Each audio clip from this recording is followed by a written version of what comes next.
Toutes les générations devant lui prosterner, entonnent ensemble un cantique à l'agneau. Ceux qui nous ont précédés et ceux qui nous suivront entonneront ce cantique à l'agneau. Car ton nom est le plus grand, ton nom est tout puissant, ton nom est au-dessus de tout. Puissance, autorité, royaume et dignité, ton nom est au-dessus de tout. Et les anges acclament que tu es saint. L'univers proclame que tu es saint. Tu es glorifié, Dieu très saint. À jamais tu es saint.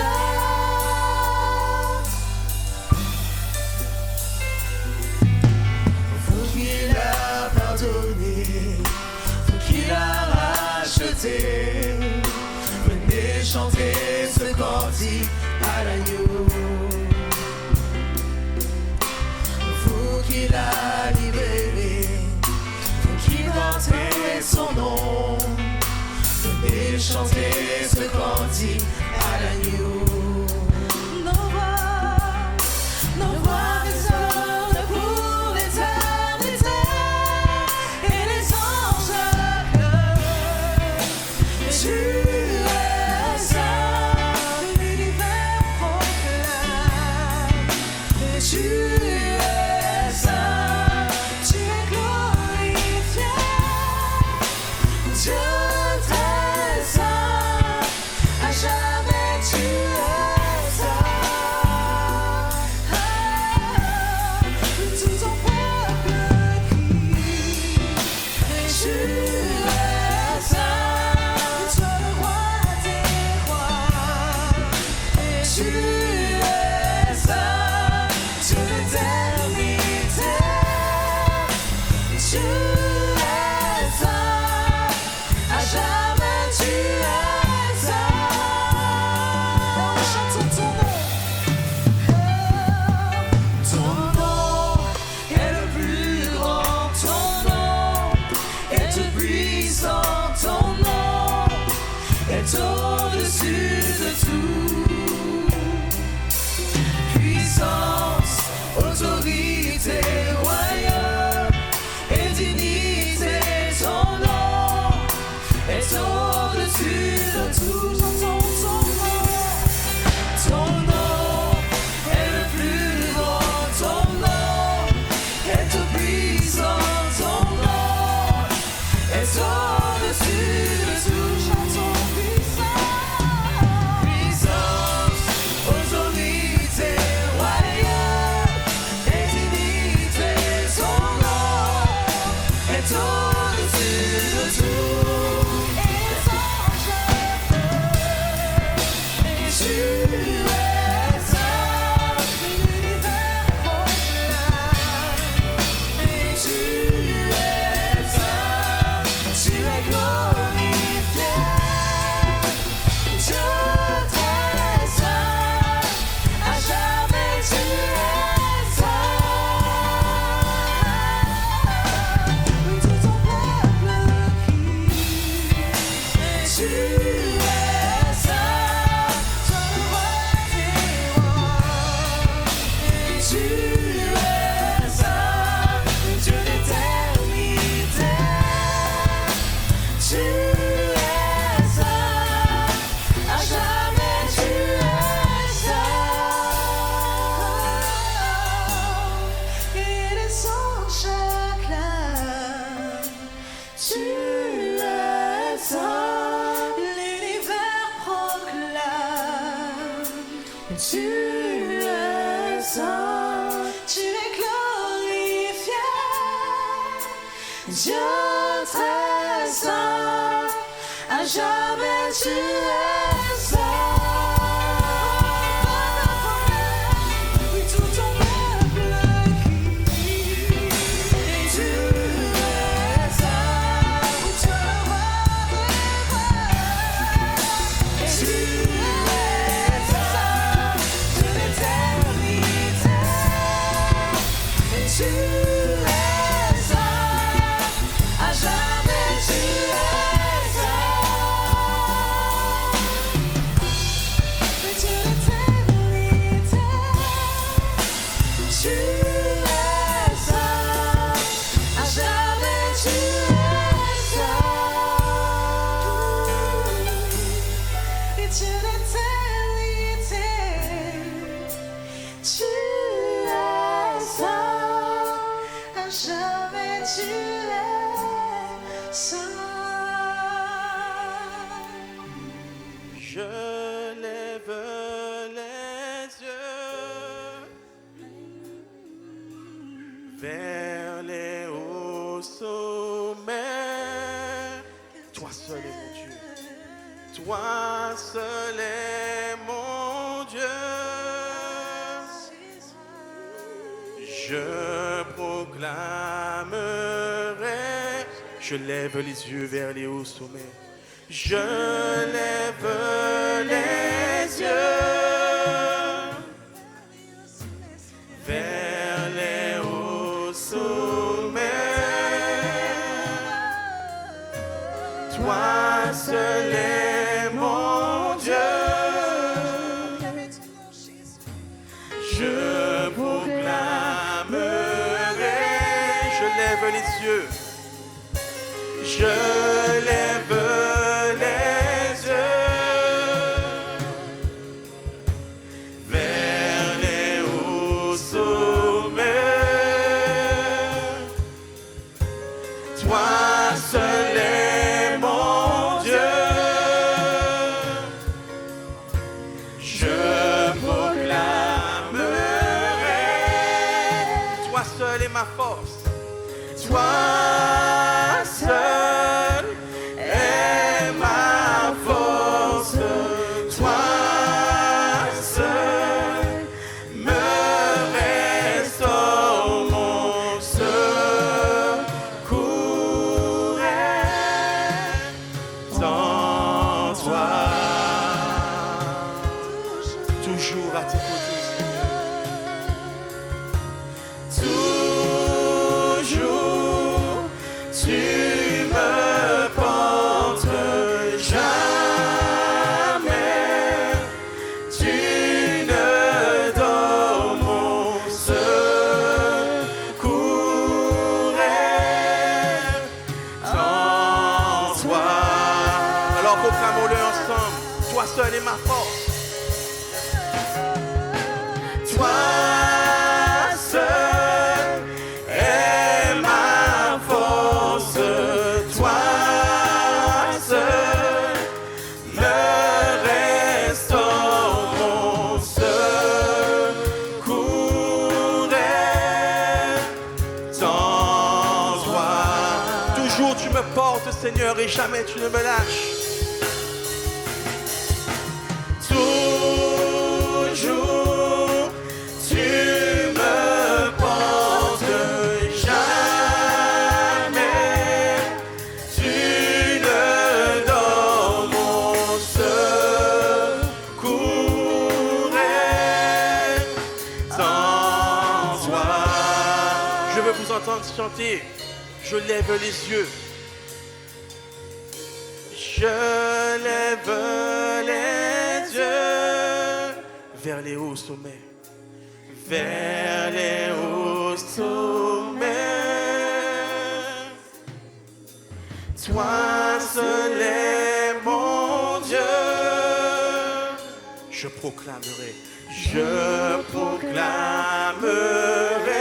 Je veux vous entendre. Je lève les yeux. Je lève les yeux Vers les hauts sommets d'où me vient le secours.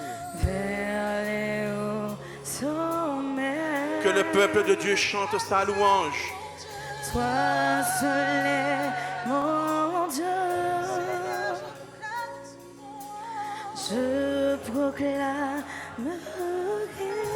Je lève les yeux, je lève les yeux vers les hauts sommets. Toi seul est mon Dieu. Je proclamerai. Toi seul est ma force. Toi seul est ma force. Toi seul me restaure mon secours est en toi. Toujours tu me portes, Seigneur. Toujours tu me portes, jamais tu ne dors mon secours est en toi. Toujours tu me portes et jamais tu ne dors. Toujours tu me portes, jamais tu ne dors mon secours est en toi. Toujours tu me portes dans le creux de tes mains puissantes, ô Seigneur. Toujours tu me portes, jamais tu ne dors mon secours est en toi. Mon secours est en toi. Mon secours est en toi. Mon secours est en toi. Mon secours est en toi. Mon secours est en toi, Seigneur. Mon secours est en toi.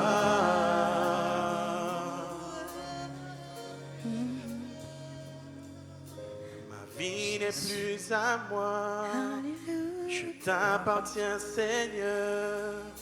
Père, je me livre totalement. Ma vie n'est plus à moi, je t'appartiens, Seigneur.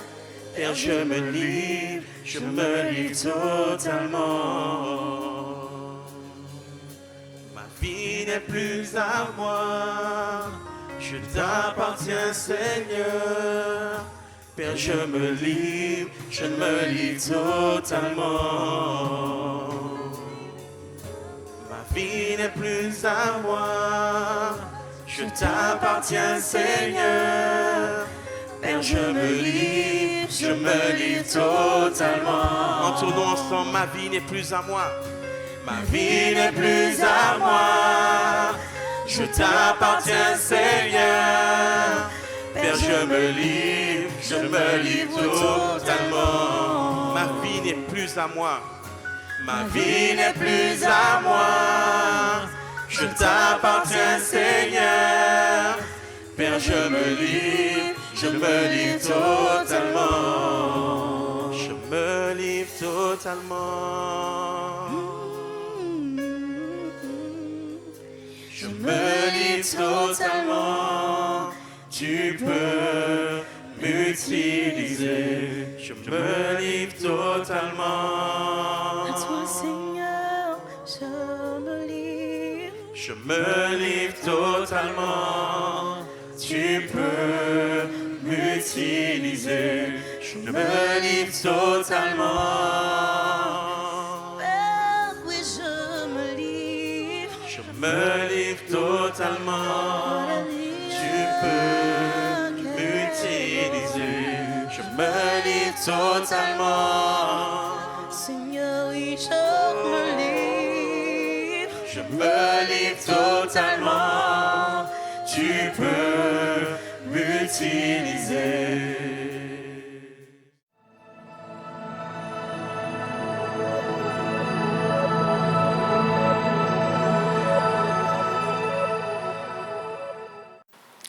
Bonjour à tous, béni soit l'Éternel pour la faveur que nous bénéficions de lui et c'est toujours une joie pour nous de vous recevoir et qu'ainsi vous preniez du temps à nous écouter et nous voulons vraiment être à la hauteur de cet honneur que vous nous faites. Béni soit l'Éternel. Ouvrons le Saint-Livre dans le livre du commencement ou des commencements, Genèse chapitre 8 verset 21 et je veux le lire avec vous, nous lisons.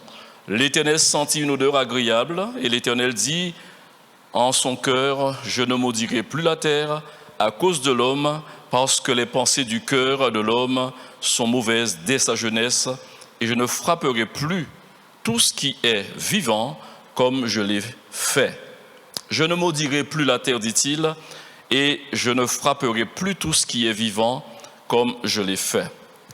Ce n'est pas donc un événement anodin. Le déluge eut lieu et pendant 40 jours, nous dit la parole de Dieu, la pluie donc n'a cessé de tomber. Un événement majeur, un événement qui a exprimé une désapprobation de Dieu, son jugement concernant donc les premiers humains qui vécurent sur la terre parce qu'ils n'étaient pas agréables ou encore leurs actions n'étaient pas agréables à l'Éternel. La Bible dit entre autres que la pluie tomba sur la terre 40 jours et 40 nuits. Vous allez trouver cela dans Genèse chapitre 7 verset 12.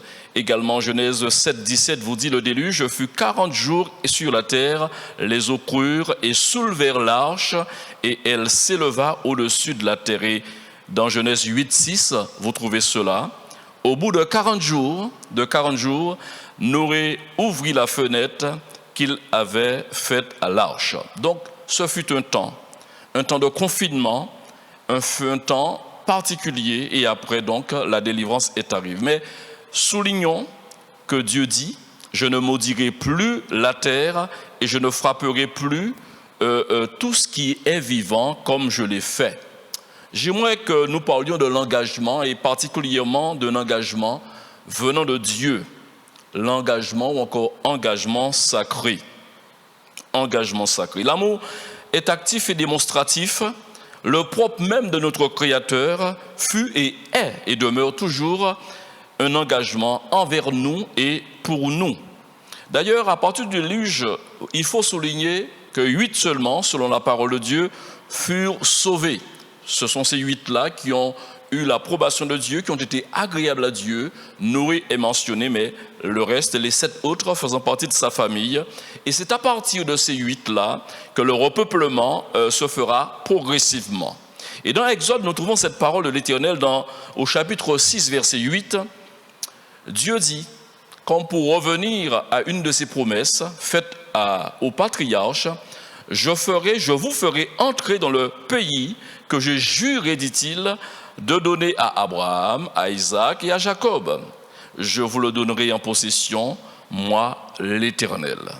Dieu, comme je vous l'ai dit, est un Dieu qui s'engage pour nous et envers nous. Et dans la Nouvelle Alliance, ce texte est très parlant. Hébreux 6, verset 13, lorsque Dieu fit, pour soutenir ce que nous venons de voir par rapport à Exode, eh bien il est dit, lorsque Dieu fit la promesse à Abraham, ne pouvant jurer par un plus grand que lui, il jura par lui-même. Et c'est donc un faire-valoir, une garantie pour celui qui recevrait une promesse de l'Éternel, envers celui Dieu s'engagerait. Eh bien, entendant que Dieu jure par lui-même, c'est une garantie qui ne pourrait être remise en question. D'ailleurs, l'espérance du croyant s'appuie sur la promesse du Seigneur parce qu'il est fidèle.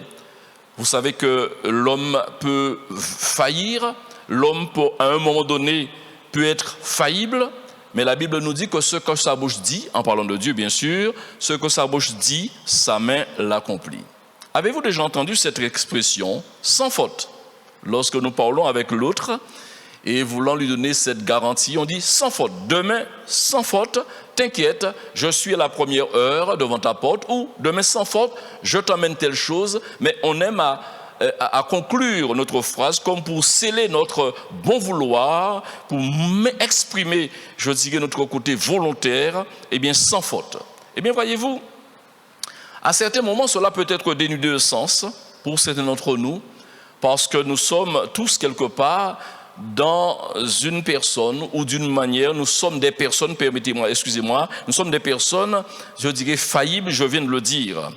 À cause de notre infidélité, parfois volontairement, on peut dire oui, et une remise en question passe par là, on dit non, et puis la personne n'a pas forcément l'information. Mais lorsque même on est volontaire, on est sincère, nous ne maîtrisons pas les temps et les circonstances, nous sommes limités. Et nous pouvons donc garantir à quelqu'un sans faute, je ferai, je dirai ou je t'emmènerai. Et cet engagement peut tomber à l'eau parce que nous ne maîtrisons pas les choses parfaitement. En revanche, la Bible dit très clairement que Dieu est maître des temps et des circonstances. Je mettrai devant vous un contexte particulier et qui nous parle, qui devrait nous parler. Ce contexte, il y a une grande disette, il y a une grande précarité, et dans cette précarité, cela engendrera de l'appréhension, de la prudence, j'aimerais qualifier cela de la peur de l'inconnu. De plus, cette personne, l'individu principal de ce récit, il est choqué, il est quelque part bloqué, qui ne sait pas que certains événements peuvent nous choquer, et voire même nous bloquer, c'est-à-dire produire chez nous un renfermement de nous-mêmes. Et nous ne parvenons pas à nous en défaire. Parce que, je parle de lui maintenant, Jacob avait perdu son fils. Et son fils avait disparu. Il ne pouvait qualifier cela d'un meurtre ou encore d'un assassinat ou d'une disparition, mais on lui avait dit, ses autres fils lui étaient venus vers lui pour lui stipuler très clairement que ton fils est mort. Et par toute une démagogie, malheureusement, de la duplicité, ils ont pris une bête, le sang de la bête, imbibant le tricot, vous savez très bien, ce haut bicolore, tricolore même, multicolore que portait Joseph. Et là, l'emmenant devant Jacob, c'est carrément la preuve qu'il avait été tué. Et vous et moi, nous savons que ce n'est pas forcément cela. Et pour donc stimuler Jacob et le persuader, un homme entre en scène. Il s'agit du pharaon. Mais à l'heure où je vous parle, Joseph se trouve en Égypte et il est dans la proximité de Pharaon. Pharaon lui reconnaît un talent, Pharaon lui reconnaît une science, une intelligence extraordinaire. Et Pharaon a même pu dire, qui d'autre que cet homme peut donc convenir pour porter secours à notre pays, parce que donc une disette, une grande famine s'annonçait. Et l'homme providentiel fut Joseph. Il a eu une stratégie, une intelligence pour mettre en place une stratégie qu'il a proposée à Pharaon et qui a trouvé l'adhésion de Pharaon. Donc Pharaon, à ce moment, est préoccupé par une autre chose, par la préoccupation, suivez-moi bien, par la préoccupation donc de Joseph qui voudrait faire venir son père Jacob. Mais comme je vous l'ai dit, Jacob ne sait quoi penser, ou du moins, la dernière chose qu'on lui a présentée, c'est que son fils est décédé. Et dans ce passage, j'ai aimé ce passage au chapitre 45, Genèse 45, du verset 17, nous ferons une longue lecture jusqu'au verset 28. Et j'aimerais vous dire d'avance, il dit en créole que au savent ça va quitter, mais au passage ça va rejoindre.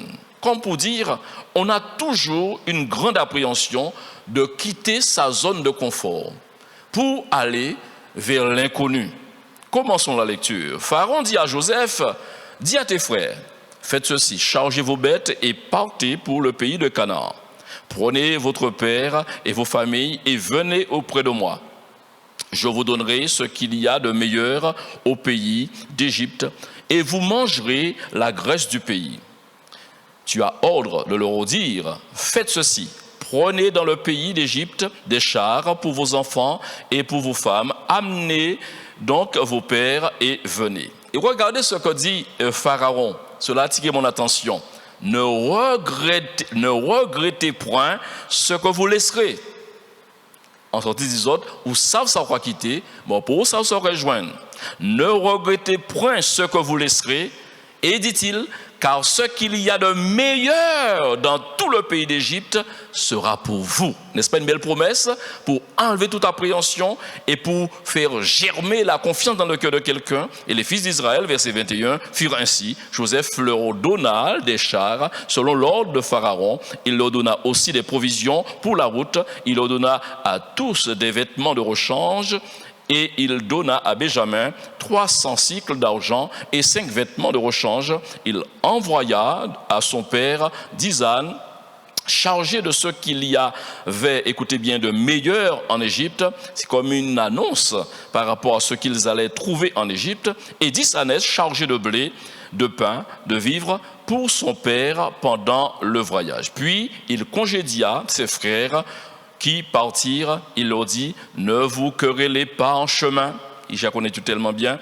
Ils remontèrent de l'Égypte et ils arrivèrent dans le pays de Canaan auprès de Jacob, leur père. Ils lui dirent, Joseph vit encore. Regardez, ou du moins, entendez. Et même c'est lui qui gouverne tout le pays de l'Égypte, ou d'Égypte. Mais le cœur de Jacob resta froid parce qu'il ne les croyait pas. Et avec raison, par rapport à tout ce que je vous ai dit en amont. Il lui rapportait, verset 27, toutes les paroles que Joseph leur avait dites. Il vit les chars que Joseph avait envoyés par le transporteur. C'est alors que l'esprit de Jacob, leur père, se ranima. Et Israël dit, c'est assez. Joseph, mon fils, vit encore. J'irai et je le verrai avant que je meure. Avant que je meure. Dans le malheur de certains d'entre nous, nous pourrions convertir cela par la lecture que nous avons, ou parfois en nous trompant nous-mêmes par de faux raisonnements, bien que nous ne soyons pas à l'aise, on parle de zone de confort pour juste dire que l'on sait là où on est, mais ce n'est pas forcément représentatif du confort que l'on voudrait, mais on a peur de quitter ce que l'on sait pour aller vers l'inconnu. Je pense qu'il est important, lorsque une situation est bloquée, d'envisager autre chose. On dit d'avoir la perspective d'un avenir meilleur. Qui n'a pas entendu ce que Dieu dit? Je connais les projets que j'ai formés sur vous, projets de paix et non de malheur, afin de vous donner un avenir et de l'espérance. Dieu n'a jamais trompé un homme. D'ailleurs, dans la parole de Dieu, aucun ne pourrait se lever et dire « Tu m'as trompé ». Bien entendu, une femme a su rétorquer à un homme de Dieu un jour « Ne trompe pas ta servante ». Mais bien entendu, ce que cet homme de Dieu lui avait promis de la part de l'Éternel, s'est avéré donc une certitude. La chose s'est accomplie comme l'homme de Dieu l'avait dit. Dieu, quand quelqu'un parle de la part de Dieu, Dieu veille à accomplir ses promesses dans les moindres détails. Dans cet engagement que Dieu prend envers les hommes, cet engagement est noble. Dieu veut sauver les hommes qu'il a créés. Il sait, il les connaît, il sait qu'ils sont en perdition. Dieu veut sauver, Dieu veut secourir. Et c'est pourquoi l'apôtre Paul dira aux Corinthiens que Dieu était en Jésus-Christ, réconciliant les hommes d'avec lui-même. Et quand le Seigneur, en chair et en os, se trouvera, face à ses concitoyens, dans Luc 9, verset 56, il leur dira, « Le Fils de l'homme est venu, dit-il. » Luc chapitre 9, verset 56, « Le Fils de l'homme est venu, non pour perdre les âmes des hommes, mais pour les sauver. » Mais pour les sauver. Et ils allèrent dans un autre bourg. Donc, Dieu ne cache pas sa volonté, l'engagement qu'il a envers l'humanité. Dieu ne dépend de personne, Dieu n'est tributeur de personne, et il ne reçoit rien, il ne reçoit pas d'ordre de quiconque. Et pourtant, Dieu s'est engagé. Il s'est engagé parce qu'il nous aime. Je vous l'ai dit, l'amour n'est pas inactif. L'amour s'engage jour après jour et Dieu nous le démontre bien. Alors je vous parle, la coupe n'est pas franchement inversée. On aurait pu penser que devant un tel amour, que le cœur des hommes puisse s'incliner, puisse dire « Nous reconnaissons notre péché, nous reconnaissons que nous sommes de ceux qui ont attristé l'Éternel, nous voulons nous réconcilier avec lui. » Dans les premiers temps, souvenez-vous, dans les Actes des Apôtres, ils eurent leur cœur vivement touché. On aurait tellement voulu qu'après chaque prédication, qu'après chaque diffusion de la bonne parole, que les hommes puissent plier genoux devant l'Éternel et puissent confesser leurs péchés. Ce n'est pas souvent le cas. Je vous ai dit, il y a c'est pas franchement inversé. Quelques frémissements par-ci et par-là dans le monde, puisque le Saint-Esprit agit encore, nous le disons, nous le croyons.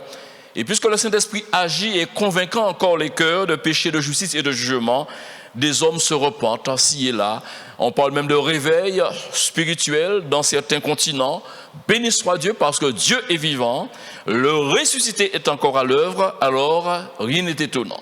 Cependant, à l'époque même du Christ, la question fut posée, pourquoi y a-t-il que peu de gens qui soient sauvés? Pourquoi? J'aimerais vous dire, loin de là, de remettre en question la puissance de l'Éternel. La Bible nous parle de cet aspect immuable de la parole de Dieu, de cet aspect immuable de son autorité et de l'invariabilité de la parole de Dieu, mais aussi de l'autorité de Dieu. Quand on parle de Jésus-Christ, n'est-ce pas formidable? Dans Hébreux 13, verset 8, la Bible affirme que Jésus-Christ est le même hier, aujourd'hui et éternellement.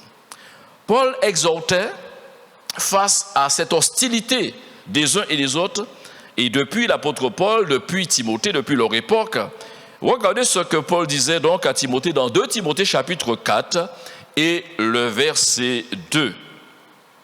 Dans cette épître pastorale, c'est clairement défini, c'est carrément une ligne de conduite que devraient adopter tous les prédicateurs, mais en dehors, tous les croyants qui sont donc des ambassadeurs devraient entendre cette parole-là pour les stimuler à ne pas baisser les bras face à un monde hostile. Prêche la parole, insiste en toute occasion, favorable ou non, reprend, censure, exhorte avec toute douceur et en instruisant. Cette parole a 2 directions. Prêcher la parole en toute occasion, favorable ou défavorable. Je viens d'indiquer la première orientation où des perdus, des gens hostiles, des gens qui toujours remettent en question, voilà, des inconvertis pour comprendre le mot. Mais aussi quand on voit qu'il est question de reprendre, de censurer, d'exhorter avec toute douceur et en instruisant, je pense que cette direction, c'est envers les frères et sœurs, envers les bien-aimés, envers les chrétiens du monde entier. Parce que dans ce même enseignement, l'apôtre Paul fera ressortir que les temps sont tellement mauvais que les gens chercheront une foule de docteurs ou encore de prédicateurs, d'enseignants bibliques et voudront entendre des choses douces, des choses agréables à l'oreille, des choses qui ne fâchent pas. Or, j'aimerais vous dire, vous le savez très bien, l'Esprit Saint ne pourrait ne pas nous fâcher dans un certain sens, puisque les désirs de l'Esprit sont contraires aux désirs de la chair. Donc comprenez et déduisez qu'aucunement vous n'allez pouvoir être toujours d'accord avec ce que vous propose cet esprit, mais toutefois, tout ce que nous propose, tout ce que l'Esprit Saint nous propose, nous vient de la parole, et ce qui vient de la parole, eh bien, vient de la parole faite chair, vient de notre Seigneur Jésus-Christ. Depuis de son temps, a-t-il dit, ce ne sont pas ceux qui disent Seigneur, Seigneur, mais ce sont ceux qui font ma volonté. Alléluia. Puissent ces paroles retentir dans vos cœurs et à vos oreilles. Dans Marc 16, 16, il est écrit, celui qui croira et qui sera baptisé sera sauvé, mais celui qui ne croira pas sera condamné. Pendant quelques instants, je veux vous parler, puisque je parle d'engagement, mentionner le baptême chrétien. La Bible est formelle, le baptême apprécié et validé par la parole de Dieu, c'est le baptême par immersion. Entendez par là, il faut que la personne baptisée soit entièrement, à un moment donné, recouverte de l'eau et en immersion. Voilà. Le baptême chrétien nous est présenté comme un sacrement, d'où l'intitulé du message, engagement sacré. Ce qui est sacré revêt un caractère divin et un caractère spirituel. D'ailleurs, ça ne vient pas d'une décision humaine, c'est Dieu lui-même qui qualifie une chose de spirituelle ou encore une chose de profane. Le peuple juif en a été témoin, où Dieu leur disait qu'il y avait donc des animaux purs et des animaux impurs. Et dans la Nouvelle Alliance, vous et moi aujourd'hui, nous avons cette grâce de Dieu, d'avoir la révélation divine par la parole de Dieu qui nous indique et qui veut nous montrer tout ce qui est pur et tout ce qui est impur, dans une certaine manière. Que lisons-nous dans 2 Timothée 3,16 ? Toute écriture est inspirée de Dieu et utile. Et c'est la parole de Dieu qui peut nous mettre en lumière ce qui est pur de ce qui est impur. L'exception ne fait pas la règle, dit-on. C'est une formulation pour dire que l'exception ne fait pas la règle, surtout dans le domaine biblique, l'exemple qui va suivre. Ce n'était surtout pas un calcul ni une planification, une chose orchestrée. Beaucoup de gens aiment à préméditer les choses et ne jamais être dans la vérité ni pour la vérité. On les appelle des calculateurs, pour ne pas dire des manipulateurs. Dans Luc chapitre 23, verset 43, il a été dit à quelqu'un, je te le dis en vérité, aujourd'hui, tu seras avec moi dans le paradis. Comment l'expliquer ? Puisque dans Marc 16,16, nous venons de lire, celui qui croira et qui se fera baptiser sera sauvé. Nous sommes bien d'accord ? Il est même question que celui qui ne croira pas sera condamné. Par rapport à ce texte, quelques explications sont nécessaires. Cet homme est un brigand. Il a passé sa vie à tromper les gens, à voler les gens et peut-être même à tuer les gens. Et se trouve juste aux côtés du libérateur et celui qui est venu. Vous savez qu'est-ce que la Bible dit de Jésus ? Qu'il est le seul que la terre contient en tant que celui capable d'apporter la délivrance, d'apporter le salut. La Bible dit qu'il n'y a de salut en aucun autre, si ce n'est que dans le nom de Jésus-Christ. Et Jésus, ce jour-là, est placé entre ces deux brigands. Les deux n'ont pas suivi la même trajectoire. L'un est là injuriant le Seigneur, se moquant de lui, et l'autre dira pour nous c'est justice. Et lui, il fera une démarche de repentance. Il n'est jamais trop tard pour bien faire. Il n'est jamais trop tard pour s'engager. On dit même, vaut mieux tard que jamais, et j'approuve cet adage, vaut mieux tard que jamais. Mais lorsque jamais on ne prend la bonne décision, il y a à craindre. Cet homme, je dirais, inextrémiste, il va dire, souviens-toi de moi quand tu seras dans le paradis. Et à Jésus de lui dire, aujourd'hui, tu seras avec moi. Mon ami, chers amis, si vous entendez la voix de Dieu, n'endurcissez pas votre cœur. Et si vous devez vous engager, ça sera au moins dans tout le parcours que vous avez eu, le meilleur engagement que vous puissiez prendre, c'est de vous engager avec Dieu pour être auprès de Dieu. La Bible dit toutefois, dans Proverbe 20, verset 25, c'est un piège pour l'homme que de prendre à la légère un engagement sacré et de ne réfléchir, écoutez bien, qu'après avoir fait un vœu. Quelle est ta conception sur les engagements ? D'ailleurs, comment définis-tu un engagement ? Aujourd'hui, vous trouvez des personnes, ça existe dans notre société, qui ne disent ni oui ni non. Pour eux, rester entre deux, c'est une manière de se préserver et de ne jamais être accusé de personnes pas sérieuses. Puisqu'en partie dit oui, en partie dit non, mais la vie ne fonctionne pas comme cela. Vous le comprenez aisément. Béni soit le Seigneur. Quand le Père s'est interrogé, qui enverrai-je ? Jésus a dit, fais-moi un corps, mon papa, et envoie-moi. Alléluia. Il est venu, et la Bible dit clairement dans Jean 3,16 que Dieu a tant aimé le monde qu'il a donné son Fils unique afin que quiconque croit en lui ne périsse point, mais qu'il ait la vie éternelle. Je reviens, c'est un piège. C'est un piège pour l'homme que de prendre à la légère. À la légère. Comme je viens de vous le dire, ni oui ni non, c'est être léger. être léger et pas sérieux. La vie est faite d'engagement. Tout déplacement, toute mobilisation se fait au préalable avec, je dirais, un engagement. Alors, très symbolique du comportement des uns et des autres, également de celui donc qui engage et qui s'engage plutôt, je dirais, qui s'investit dans l'espérance, dans l'attente d'une reconnaissance, d'un honneur. Et le passage qui suit mettra en évidence cet aspect-là, je vous ai dit, très symbolique, d'une manière symbolique. Lisons dans le Nouveau Testament, dans Luc chapitre 14, et nous lirons du verset 12 jusqu'au verset 24. Il dit aussi à celui qui l'avait invité, « Lorsque tu donnes un dîner ou à souper, n'invite pas tes amis, ni tes frères, ni tes parents, ni des voisins riches, de peur qu'ils ne t'invitent à leur tour et qu'on ne te rende l'appareil. » Et voilà ce que préconise le Seigneur. « Mais lorsque tu donnes un festin, invite des pauvres, des estropiés, des boiteux, des aveugles, et tu seras heureux de ceux qui ne peuvent te rendre l'appareil, car elle te sera rendue à la résurrection des justes. » Un de ceux qui étaient à table, après avoir entendu ces paroles, dit à Jésus, « Heureux celui qui prendra son repas dans le royaume de Dieu. » Celui-là avait bien compris. Et Jésus lui répondit, « Un homme donna un grand festin ou un grand souper, et il invita beaucoup de gens. » Soulignez cela, hein, beaucoup de gens.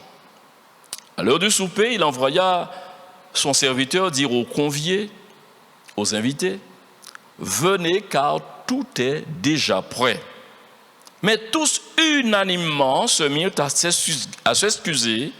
Le premier lui dit, « J'ai acheté un champ et je suis obligé d'aller le voir. Excuse-moi, je te prie. » Un autre dit, « J'ai acheté 5 paires de bœufs et je vais les essayer. Excuse-moi, je te prie. » Un autre dit, « Je viens de me marier, c'est pourquoi je ne puis aller. » Le serviteur de retour rapporta ces choses à son maître et regardons ensemble ou écoutons la réaction du maître.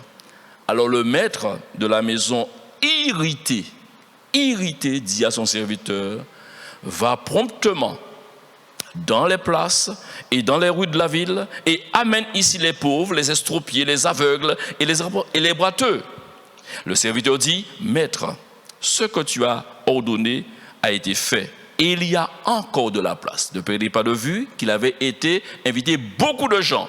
Et là, après cette déconvenue, il va vers les boiteux, il va vers les estropiés, les aveugles, et après les avoir invités, il reste encore de la place. Je vais vous dire, pour ne pas perdre de vue cette réalité, cela nous parle de la grâce, de l'ouverture de la grâce, eh bien, des Juifs aux païens.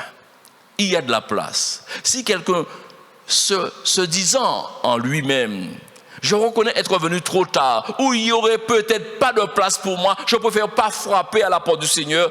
Détrompez-vous monsieur, détrompez-vous madame. La Bible dit aujourd'hui, aussi longtemps que l'on peut dire aujourd'hui. Demain ça sera encore valable, ce que je vous dis, jusqu'à ce que le Christ revienne et prenne ceux et celles qui se seront réconciliés avec lui. N'aie pas honte, ou du moins n'aie pas peur de frapper à cette porte. D'ailleurs, il est même question dans le livre de l'Apocalypse, c'est Jésus qui dit, je me tiens à la porte et je frappe. C'est lui qui frappe à ton cœur aujourd'hui et te demande d'ouvrir. Et si tu entends sa voix en ouvrant cette porte, la porte de ton cœur bien entendu, tu seras heureux de t'engager comme tu ne l'as peut-être jamais fait dans ta vie. Et tu auras du bonheur de voir que c'est le seul engagement qui n'est jamais suivi de tristesse. Que Dieu soit loué. Et le maître dit, verset 23, au serviteur, va dans les chemins et le long des haies, parce qu'il reste encore de la place, et ceux que tu trouveras, contrains-les, comme pour dire, empresse-les d'entrer, afin que ma maison soit remplie. Car je vous le dis, aucun de ces hommes qui avaient été invités, les premiers conviés, ne goûtera à de mon souper. Amen. Ce que je souligne ici, c'est que dans nos engagements, nous n'avons pas toujours idée de l'impact que cela peut avoir, de la renommée que cela peut nous accorder, de la réputation qui pourrait suivre cela. Quand la Bible dit que de nouveau l'on verra la différence entre celui qui sert Dieu et celui qui ne le sert pas, Le chrétien, et j'aime à le répéter, il n'y a pas plus courageux qu'un enfant de Dieu. Parce que se décider de quitter ceux qui ne partagent pas le même avis et faire le pas de la foi, sortir de la masse, de l'anonymat et se présenter ouvertement pour dire oui, je crois qu'il y a un Seigneur. Je crois que mon Rédempteur est vivant. Ne pas avoir honte de lui, il faut avoir du courage, n'est-ce pas? C'est pourquoi nous comprenons, et je vous avais parlé au départ, de celui qui organisait. Et il invite, et j'aimerais ramener ça à votre niveau, à notre niveau, ce qu'on appelle faire une application. Lire la Bible, c'est une bonne chose, mais on peut laisser cela dans son contexte antérieur et ne pas, je dirais, profiter de l'enseignement biblique. Avez-vous déjà été invité quelque part? Avez-vous déjà répondu oui ou non? Vous savez qu'est-ce que je veux dire. Avez-vous déjà eu à inviter les gens? Vous savez déjà qu'est-ce que je veux vous dire.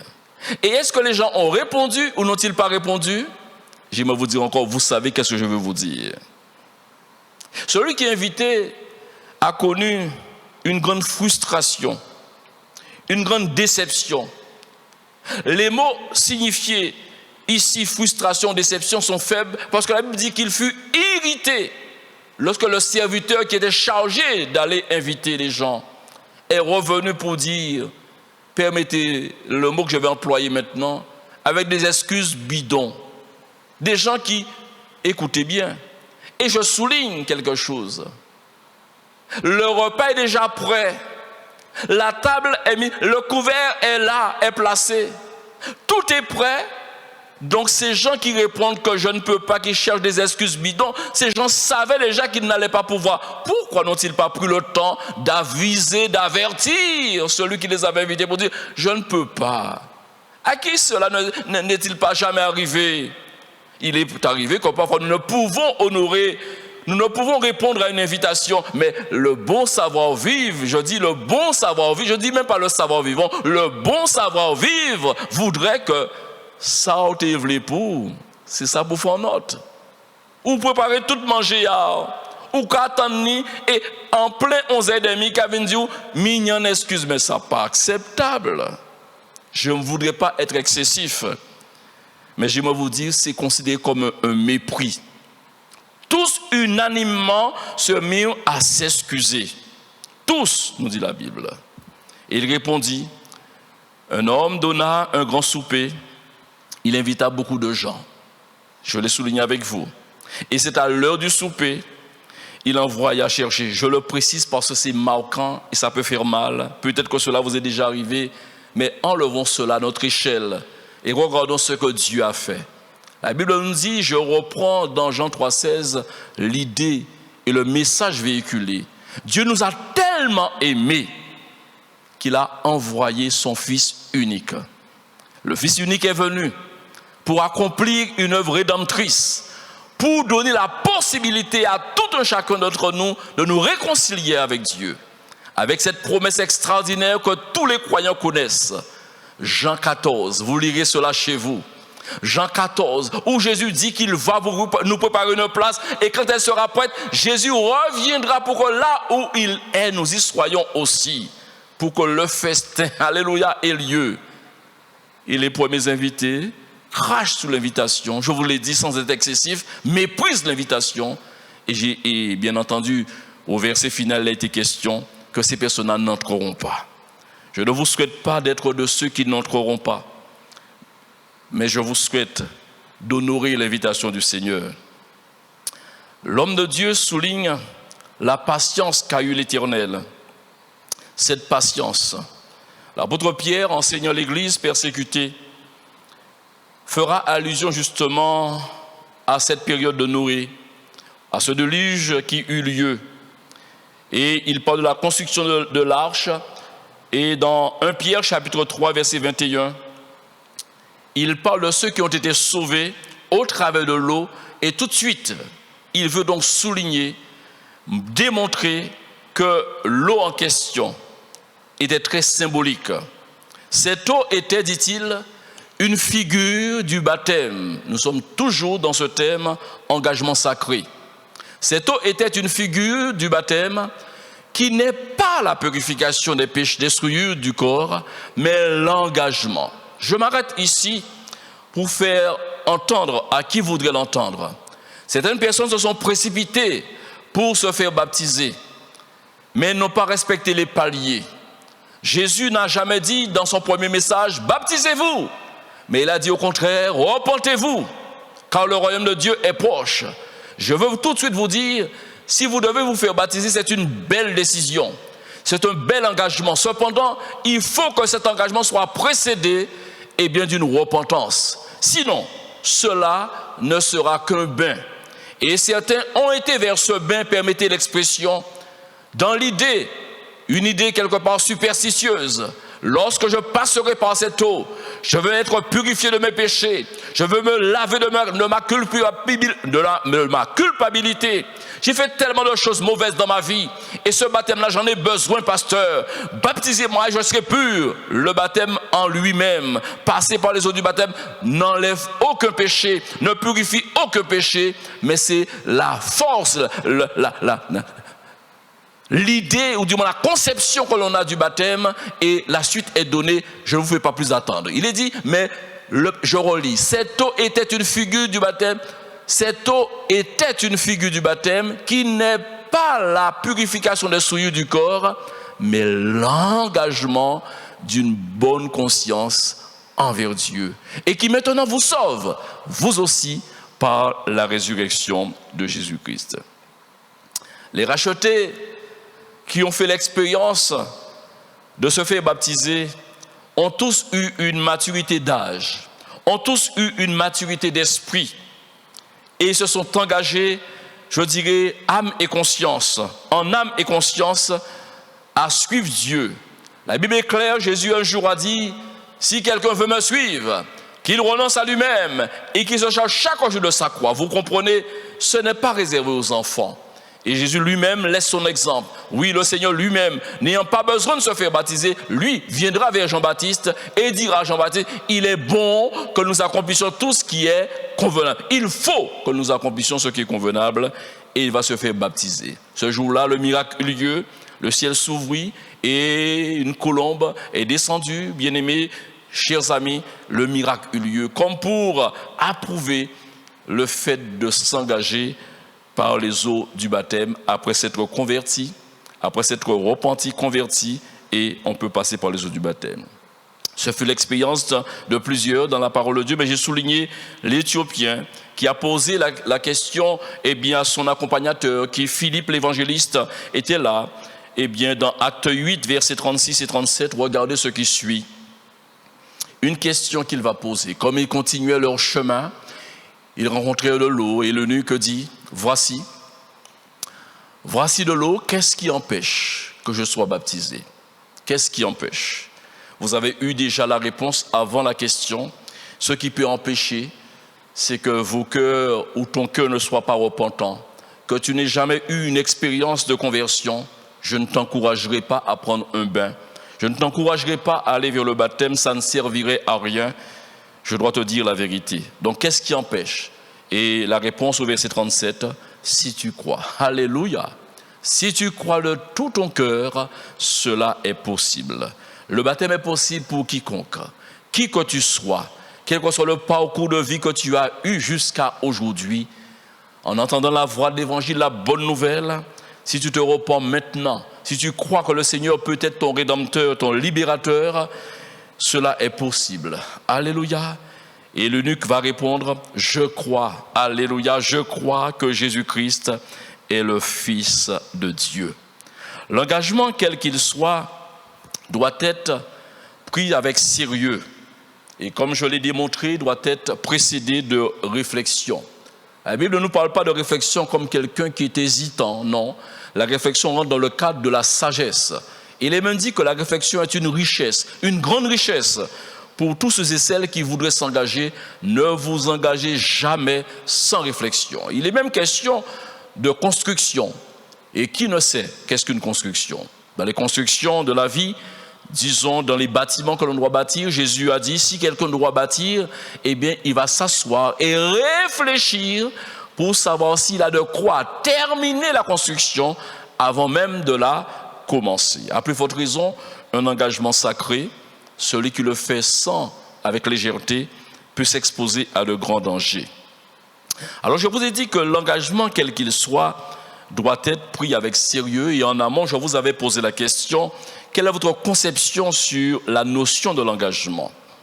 Il faut savoir, vous devez le savoir, que l'engagement est comme considéré d'une forme d'otage. Vous êtes en otage par rapport, et regardez ce texte pour ne pas m'éloigner du sujet, dans Proverbe 27, verset 7, la Bible dit que le riche, Proverbe 22 plutôt, verset 7, le riche domine sur les pauvres, et regardez la suite, et celui qui emprunte est esclave de celui qui prête. Et oui, je vous ai parlé d'otage, c'est une manière de dire que quelque part vous devenez assujetti à celui qui vous a emprunté, qui vous a prêté, de l'argent. Dans plusieurs versions, je suis dans Proverbe 22, toujours les versets 26 et 27,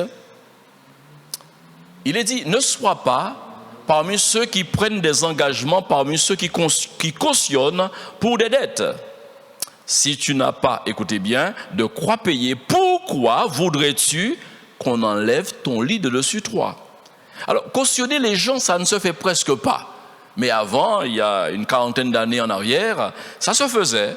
Il y avait une tierce personne qui se présentait ayant un pouvoir financier et comme pour venir au secours, si vous étiez défaillant, pendant donc le remboursement de votre dette, eh bien cette personne qui s'était posée en tant que cautionneur, eh bien pouvait donc vous apporter son secours. Et j'ai trouvé cela très intéressant dans une autre version en français courant, c'est le même passage, Proverbe 22, versets 26 et 27, en français courant, il est dit « Ne te rends pas responsable », en français courant, « Ne te rends pas responsable des dettes d'autrui en tapant dans la main de quelqu'un. Si tu n'as pas de quoi payer, on te retirera même ton propre lit. » Et en parole de vie, il est dit, c'est encore la même chose, presque à une petite nuance près, « Ne te déclare pas responsable des dettes des autres. » En parole de vie, si tu ne peux pas rembourser à leurs dettes, écoutez bien, à leur place, si tu ne peux pas rembourser à leur place, on te prendra même ton lit quand tu seras couché dessus. Ce n'est pas ici un message pour ne pas porter secours à autrui, puisque la Bible parle de l'ami qui est plus qu'un frère, qui peut secourir, qui peut accompagner, qui peut comprendre. Et dans l'empathie, dans la compassion, on ne peut pas rester dans l'inaction, je vous l'ai dit au départ, puisque ce serait une contradiction. L'amour n'est pas dans l'inaction, l'amour est toujours dans l'action. Dieu a été en action, Dieu est amour, et Dieu n'a cessé d'agir. Et encore aujourd'hui, souvenez-vous de cette parole, sa bonté se renouvelle chaque matin. Nous avons la preuve, la démonstration que la grâce de Dieu est sur nous aujourd'hui et sera avec nous tout au long de la soirée ou des heures qui vont suivre. Maintenant, Jésus n'a cessé d'enseigner. Et un jour, il a pu dire à ses contemporains que votre parole soit oui, oui, non, non. Ce qu'on y ajoute vient du malin. Et j'ai trouvé cela très intéressant. Jacques s'en est inspiré. Et dans Jacques 5, 12, lui, il va rajouter un élément en disant, avant toute chose, mes frères, ne jurez ni par le ciel. Lui, il rajoute une connotation encore plus importante. Lorsqu'on veut garantir à l'autre, souvent, ça s'est sorti comme cela. Je te le jure, je te le promets. Quand tu t'engages, il ne faut pas que ce soit des paroles irréfléchies, des paroles en l'air, ne maîtrisant pas l'avenir. Ton oui doit convenir. Le oui, oui, comme l'a dit le Seigneur pour votre gouverne, c'est dans Matthieu 5, 37, mais nous lisons plutôt Jacques 5, verset 12. Avant toute chose, mes frères, ne jurez ni par le ciel, ni par la terre, ni par aucun autre serment. Certains qui disent sur la tête de ma mère, sur la tête de mes enfants, nous attendons tellement paroles, mais plutôt que votre nom soit non, afin que vous ne tombiez pas sous le jugement. Si tu as pris un engagement sacré, je terminerai en t'exhortant à faire tout pour être à la hauteur de ton engagement. D'ailleurs, je te dirai, quand on est faillible et qu'on défaille face à un engagement ou dans l'engagement dans lequel on est, je crois que le Seigneur nous tend la main. La Bible nous dit, et David l'a dit, « J'étais jeune et j'ai vieilli, je n'ai jamais vu le juste abandonné, ni sa postérité mendiant son pain. » Si tu as pris un engagement avec Dieu, continue à laisser ton regard fixé sur le rémunérateur de la foi. Et c'est ce Dieu lui-même qui s'engage à être le bon berger de ta vie, qui te conduira vers de verts pâturages. Ta maison ne manquera pas de sa bénédiction, et nous le savons très bien. La Bible dit que c'est la bénédiction de l'Éternel qui enrichit, il ne la fait suivre d'aucun chagrin. J'aimerais prier avec tous ceux qui ont pris un engagement. J'ai parlé d'engagement basique, d'engagement envers l'autre, mais l'engagement sacré, vous l'avez compris, c'est envers Dieu et avec Dieu. Et Dieu aussi a pris un engagement avec nous, c'est d'être avec nous tous les jours jusqu'à la fin de notre vie. Père éternel, merci pour ta bienveillance. Un jour, un homme a dit, à qui d'autre irions-nous? Tu as les paroles de la vie éternelle. Encore aujourd'hui, dans ton grand amour, ne voulant qu'aucun ne périsse, tu as interpellé plusieurs à s'engager avec toi et à ne pas trouver des excuses qui ne tiennent pas la route. Parce que qu'est-ce qui pourrait nous empêcher de répondre à ton invitation? Nous préparons, tu prépares pour nous des noces extraordinaires où nous devrons tous un jour être attablés pour délecter ces mets extraordinaires dans le royaume de Dieu. Alors Seigneur, que rien ni personne ne puisse nous empêcher de vivre ce moment extraordinaire, ce moment royal avec toi. Aussi, bénis Seigneur les uns et les autres, ceux qui sont tombés dans des pièges, ceux qui sont tombés dans le faux raisonnement et qui veulent encore aimer les plaisirs de ce monde plus que toi.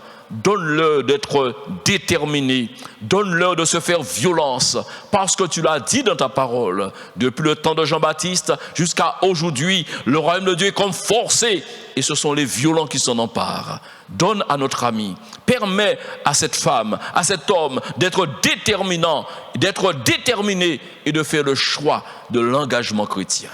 Honneur et louange te reviendront à jamais, parce que tu es toujours du côté de ceux qui se sont engagés avec toi. Même dans les larmes, même dans les vicissitudes, tu te trouves à leur droite pour les accompagner. Tu es leur avocat et tu les accompagnes pour la grande victoire finale. Louange et honneur te reviennent à jamais, Père, au nom de ton Fils Jésus. Amen. Que Dieu vous bénisse. Et chante avec moi. Loue-le. Dieu peut faire infiniment et au-delà.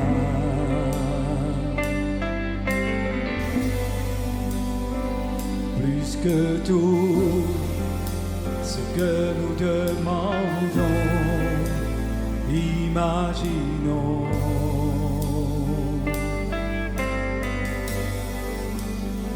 Ses promesses, oui et amen, se réalisent.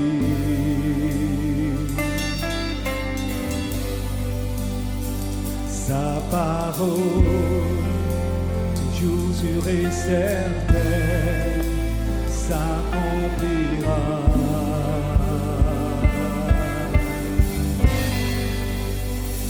Car il est puissant.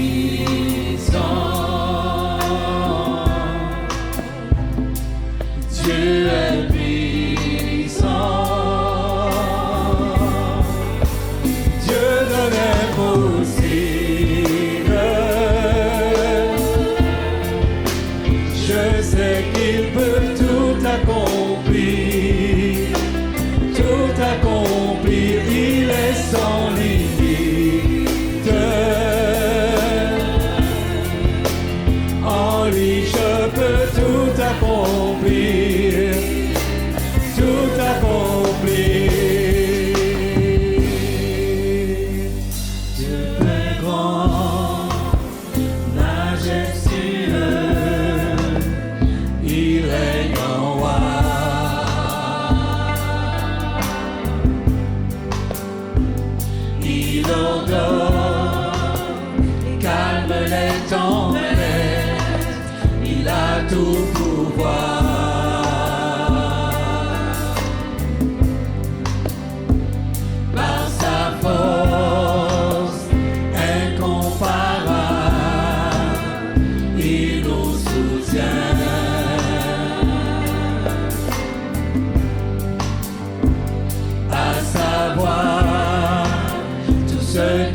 était mort revient à la vie.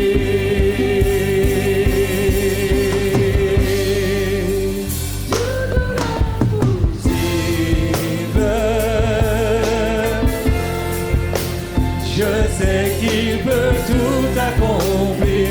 Oui, oui, tout accomplir. Il est sans limite. Je peux tout accomplir en lui. Dieu de l'impossible. Je sais que tu peux tout, que tu peux tout accomplir. Tu es sans limite. En lui je peux tout accomplir. Chante avec moi encore. Dieu de l'impossible. Je sais qu'il peut tout accomplir. Tout accomplir. Il est sans limite. En lui je peux tout accomplir. Tout accomplir. À lui soit tout l'honneur, puissance et force, louange et gloire à jamais. À lui soit tout l'honneur, puissance et force, louange et gloire à jamais. À lui soit l'honneur, soit tout l'honneur, puissance et force, louange et gloire à jamais. À lui soit tout l'honneur, puissance et force, louange et gloire à jamais. Dieu de l'impossible. Je sais que tu peux tout pour moi, tout dans ma vie. Tu es sans limite, Seigneur. En lui je peux tout accomplir. Il est le Dieu de l'impossible, Dieu de l'impossible. Je sais qu'il peut tout accomplir. Tout accomplir. Il est sans limite. En lui je peux tout accomplir. Tout accomplir.